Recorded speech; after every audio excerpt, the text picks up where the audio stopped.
അങ്ങനെ അവന്തികയുടെ നാടകങ്ങളെല്ലാം തന്നെ ആദർശും നയനയും കൂടി അങ്ങ് കയ്യോടെ പൊക്കുന്നുണ്ട്. ആദർശിനെ ചതിച്ചുണ്ടാക്കിയ ആ ഒരു കസേരയിൽ അവൾ അടങ്ങിയിരിക്കുന്നുണ്ട് എങ്കിലും നയനയും ആദർശും കൂടി സത്യങ്ങളെല്ലാം തന്നെ വെളിച്ചത്ത് കൊണ്ടുവരും. ആദർശ് അവളെ കസേരയിൽ നിന്നും പിടിച്ചിറക്കി ആക്രോശിക്കുന്നുണ്ട്.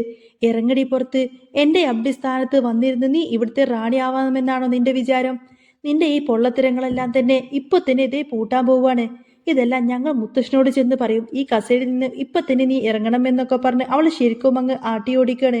പേടിച്ചു വിറച്ച് നിൽക്കുന്ന അവന്തികയാണ് പിന്നീട് കാണാൻ കഴിയുന്നത്. ആദർശിന്റെ ആക്രോശങ്ങളെല്ലാം തന്നെ കേട്ട് പേടിച്ച് വിറച്ച് നിൽക്കുന്ന അവന്തികയായിരിക്കട്ടോ പിന്നീട് നമ്മൾ കാണാൻ പോകുന്നത്. അപ്പോൾ നിങ്ങൾക്ക് ഈ ഒരു ചാനൽ ഇഷ്ടമാണെങ്കിൽ ഒരു ലൈക്കും ഹൈപ്പും ഒക്കെ ചെയ്തിട്ട് സബ്സ്ക്രൈബ് ചെയ്യണേ. അങ്ങനെ നവ്യ അബിയോട് ചോദിക്കുന്നുണ്ട്, നീ എന്തിനാ അബി ഇങ്ങനെ വീട്ടിലെ പണിക്കാരുടെയൊക്കെ പണിയെടുക്കുന്നത്? രാവിലെ വീട് അടിച്ചുവാരി വൃത്തിയാക്കിയത് നീയും നിന്റെ അമ്മയും കൂടിയിട്ടല്ലേ? നിങ്ങൾക്കൊന്നും നാണമില്ലേ? അതുമാത്രമല്ല പൂജാമുറിയിൽ നയനക്കും ദേവ്യാനിക്കും പൂജ ചെയ്യാനൊക്കെ ഒരുക്കി വെച്ചതും അമ്മ തന്നെയല്ലേ?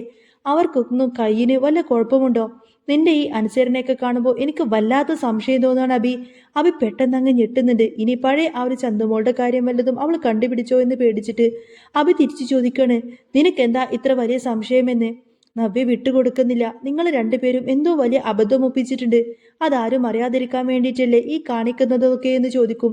എനിക്ക് നിങ്ങളെ ശരിക്കും അറിയാം. അന്നേരം അബി പറയുന്നുണ്ട്, എടി അതിലൊരു കാര്യവുമില്ല. ഞാനും എൻ്റെ അമ്മയും ഇവിടെ അവരുടെ അടിമകൾ മാത്രമാണ്. അവർ പറയുന്നത് കേട്ടില്ല എങ്കിൽ ഓരോന്ന് കുത്തിപ്പൊക്കി നമ്മൾ എവിടെ നിന്നും ഇറക്കി വിടാൻ പോവും. പോകാൻ ഒരു ഇടമില്ലാത്തത് കൊണ്ടാണ് ഇതൊക്കെ സഹിക്കുന്നത്. അന്നേരം നവ്യ ചോദിക്കുന്നുണ്ട്, എന്താ നിനക്ക് പോകാൻ പറ്റാത്തത്? നമുക്ക് വേറെ വീടെടുക്കാം, അതിന് പൈസയൊക്കെ എൻ്റെ പക്കലുണ്ട്. ഉടനെ അബി പറയുന്നുണ്ട്, എടി അങ്ങനെയല്ല, ഇവിടുത്തെ കോടികളുടെ സ്വത്ത് നമ്മൾ ഉപേക്ഷിച്ചു പോകണോ? മുത്തശ്ശൻ പിന്നെ ഒരു നയാ പൈസ പോലും നമുക്ക് തരില്ല. ഇവിടെയുള്ളത് മുഴുവൻ അടിച്ചു മാറ്റാതെ ഈ അബി എങ്ങോട്ടേക്കും പോവില്ല എന്ന് പറയും. ആദർശിനെ തോൽപ്പിച്ച് എല്ലാം കൈക്കലാക്കാനാണ് എൻ്റെ പ്ലാന്. അന്നേരം നവ്യ പറയുന്നുണ്ട്, നീ കണ്ടോ പത്രത്തിൽ എൻ്റെ ഫോട്ടോ വന്നിരിക്കുന്നത്? AM ജ്വല്ലറിക്കാരുടെ പരസ്യത്തിൽ നിൽക്കുന്ന സുന്ദരിയെ കണ്ടില്ലേ നീ? അബി പറയുന്നത്, ആ കണ്ടു, നല്ല ഭംഗിയുണ്ട്, ആനച്ചന്തമുണ്ടല്ലോ കാണാൻ.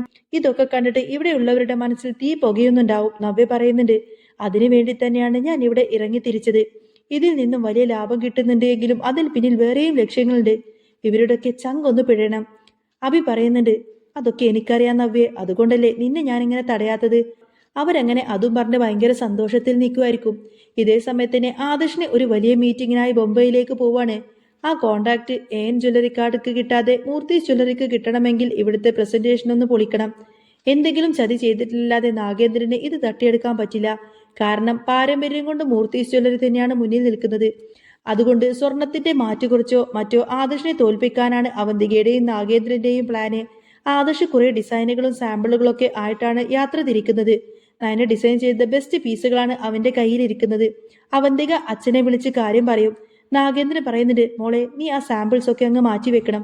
ആ ഡിസൈനുകൾ നമുക്ക് എന്നിട്ട് വേണം ആദർശിനെ മുത്തശ്ശന്റെ മുന്നിൽ തോറ്റ് അങ്ങ് തൊപ്പിയിട്ട് നിൽക്കുന്ന ഒരവസ്ഥയിൽ എത്തിക്കാൻ. അവന്തിക അതെല്ലാം സമ്മതിക്കുന്നുണ്ട്. ഇവർ അങ്ങ് തകരണം, എല്ലായിടത്തും തോൽക്കണം. നാഗേന്ദ്രൻ അവന്തികയെ ഉപദേശിക്കുന്നുണ്ട്. ആദർശ് വീഴുന്നിടത്ത് നീ അങ്ങ് കയറി പിടിക്കണം, അവന്റെ കസേര നീ അങ്ങ് തട്ടിയെടുക്കണം. എന്നിട്ട് വേണം നമുക്ക് മൂർത്തീസ് ജ്വല്ലറിയെ AM ജ്വല്ലറിയോട് ചേർക്കാൻ. അവന്തിക പറയുന്നുണ്ട്, എന്റെ ലക്ഷ്യം അതൊക്കെ തന്നെയാണ് അച്ഛാ. മുത്തശ്ശനെ കൊണ്ട് ഞാൻ തന്നെ അത് പറയിപ്പിക്കും. ആദർശിന് പകരം നീ ഇരുന്നാ മതി എന്ന്. അങ്ങനെ അവർ ആദർശിനെ ചതിക്കാൻ വേണ്ടിയിട്ട് പ്ലാൻ ഇടാണ്. ആദർശിന്റെ MD സ്ഥാനം നേടിയെടുക്കുക എന്ന് മാത്രമായിരുന്നു അവന്തികയുടെ ലക്ഷ്യം. ആദർശാണെങ്കിൽ ഒന്നും അറിയാതെ തന്റെ സാമ്പിളുമായിട്ട് മുംബൈയിലേക്ക് ചെന്ന് മൂർത്തീസ് ജ്വല്ലറിയുടെ പാരമ്പര്യത്തെക്കുറിച്ചും ആഭരണങ്ങളെക്കുറിച്ചൊക്കെ വാചാലനാവുകയാണ്. എല്ലാവരും വലിയ ഇംപ്രഷനിലാണ്. പക്ഷേ സ്വർണം ടെസ്റ്റ് ചെയ്ത് കഴിഞ്ഞപ്പോൾ അമേരിക്കൻ കമ്പനി ആകെ ഞെട്ടിപ്പോയി. മാറ്റു കുറഞ്ഞ സ്വർണമാണ് ആദർശ് കൊണ്ടുവന്നിരിക്കുന്നത്. അവർ ചോദിക്കുന്നുണ്ട്, ആദർശ് താൻ ഞങ്ങളെ പറ്റിക്കുമായിരുന്നോ എന്ന്. ആദർശ് പറയുന്നത്, ഇല്ല, ഒരിക്കലുമില്ല, ഞങ്ങൾ അങ്ങനെ ഒരിക്കലും ചെയ്യില്ല. പക്ഷേ കാണിച്ചു കൊടുത്ത ഡിസൈനൊന്നും അത്ര പെർഫെക്റ്റ് അല്ലായിരുന്നു. റോഡ് ഗോൾഡിൽ പോലും കിട്ടുന്ന ലോക്കൽ സാധനങ്ങളാണ്. ഇതാണോ നിന്റെ വലിയ ഡിസൈൻ എന്ന് ചോദിച്ച് അവർ ആദർശിനെ വല്ലാതങ്ങ് കൊച്ചാക്കി സംസാരിക്കും. ആദർശ് ആകെ അപമാനിതനാകുന്നുണ്ട്. ആദർശ് ആകെ തകർന്നു പോയി. താൻ കൊണ്ടുവന്നതൊന്നുമല്ല കയ്യിലുള്ളത് എന്ന് അവന് മനസ്സിലായി. ആ കോൺട്രാക്ട് നഷ്ടപ്പെട്ടിരിക്കുന്നു. ആ തക്കം നോക്കി AN ജ്വല്ലറിക്കാർ നയനയുടെ ഡിസൈനുകൾ അവിടെ എല്ലാം കാണിച്ചു. അമേരിക്കൻ കമ്പനിക്ക് അത് ബോധ്യപ്പെട്ടു. അവർ ആ കരാർ നേരെ AN ജ്വല്ലറിക്ക് കൊടുത്തു. ഡേവിഡ് ആദർശിനെ കളിയാക്കുന്നുണ്ട്. നിന്റെ കുടുംബത്തിന്റെ പതനം തുടങ്ങിക്കഴിഞ്ഞു ആദർശ്. ആദർശ് ആകെ വിഷമിച്ച് മുത്തശ്ശനെ വിളിച്ചു. മുത്തശ്ശൻ ഭയങ്കര ദേഷ്യത്തിലായിരുന്നു. ജയിച്ചു വരാത്തവന് ഈ വീട്ടിൽ സ്ഥാനമില്ല എന്ന് മുത്തശ്ശൻ ആക്രോശിക്കുന്നുണ്ട്. ആദർശ് ചതി പറ്റിയതാണെന്ന് പറയാൻ നോക്കിയെങ്കിലും മുത്തശ്ശൻ അത് കേൾക്കാൻ പോലും തയ്യാറായില്ല. വീട്ടിൽ ചെന്നപ്പോൾ എല്ലാവരും ആദർശിനെ തന്നെയാണ് കുറ്റപ്പെടുത്തി സംസാരിക്കുന്നത്. ആ ഗ്യാപ്പിൽ മുത്തശ്ശൻ ഒരു തീരുമാനമെടുത്തു. ആദർശൻ ഇനി ഏതായാലും കുറച്ചു കാലം ഒന്ന് റെസ്റ്റ് വേണം. ആസ്ഥാനത്ത് ഇനി അവന്തിക കയറിയിരിക്കട്ടെ എന്ന് പറയും. അവന്തിക മനസ്സിലാ മനസ്സോടുകൂടിയായിരിക്കും സമ്മതിക്കുന്നത് പോലെ അഭിനയിക്കുന്നത്. എന്നിട്ട് അച്ഛനെ വിളിച്ചിട്ട് ഈ ഒരു സന്തോഷം പങ്കുവെക്കും. പക്ഷേ നയനക്ക് അവന്തികയുടെ കാര്യത്തിൽ നല്ല സംശയമുണ്ടായിരുന്നു. അവൾ അങ്ങനെ ഓരോ കാര്യങ്ങളും നിരീക്ഷിച്ചു തുടങ്ങിയപ്പോഴാണ് സത്യങ്ങളെല്ലാം തന്നെ പിടികിട്ടുന്നത്.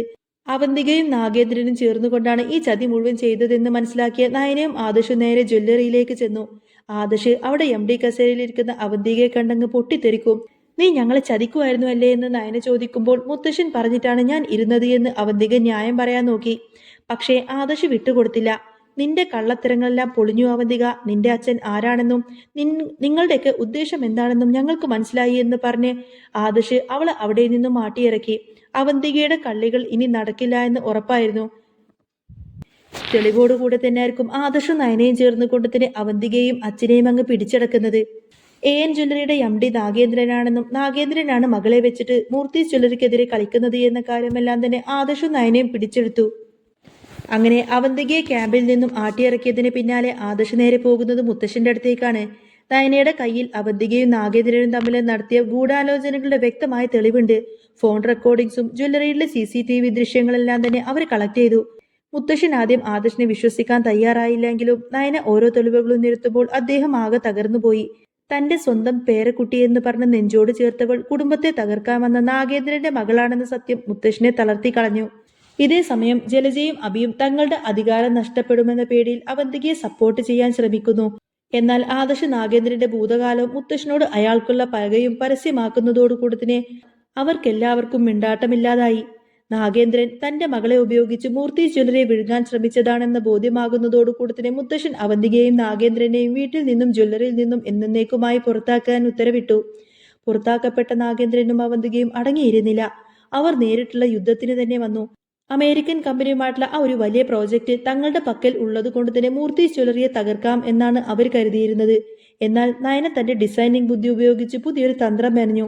താൻ ഡിസൈൻ ചെയ്ത ആഭരണങ്ങൾ മോഷ്ടിച്ചുകൊണ്ടാണ് നാഗേന്ദ്രൻ ആ ഒരു കരാർ നേടിയത് എന്ന് തെളിയിക്കാൻ നയനക്ക് സാധിക്കുമായിരുന്നു.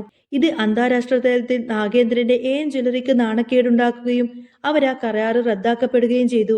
ഒടുവിൽ സത്യം മനസ്സിലാക്കിയ മുത്തശ്ശൻ ആദർശിനോട് ക്ഷമ ചോദിക്കുകയും വീണ്ടും MD സ്ഥാനം തിരിച്ചേൽപ്പിക്കുകയും ചെയ്യുന്നു.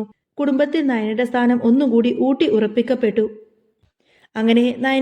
അങ്ങനെ കുടുംബത്തിൽ ആദർശിന്റെയും നയനയുടെയും ബന്ധം ഒന്നുകൂടി ദൃഢമാവുന്നതോടുകൂടി തന്നെ ഇനി വരാൻ പോകുന്ന നല്ല സൂപ്പർ അടിപൊളി ത്രില്ലിംഗ് എപ്പിസോഡുകളൊക്കെ തന്നെയാണ്. അപ്പോൾ പത്തരമാറ്റിൽ ഇനി വരാൻ പോകുന്ന നല്ല അടിപൊളി കിടിലൻ രംഗങ്ങളൊക്കെ കാണാൻ വേണ്ടിയിട്ട് നമ്മുടെ ചാനലൊന്ന് സബ്സ്ക്രൈബ് ചെയ്ത് വെച്ചോളൂ കേട്ടോ. പിന്നെ ചാനൽ ഹൈപ്പ് ചെയ്യാനും ലൈക്ക് ചെയ്യാനൊന്നും മറക്കല്ലേ. നെക്സ്റ്റ് വീഡിയോ ആയിട്ട് ഉടനെ വരാം. ബൈ.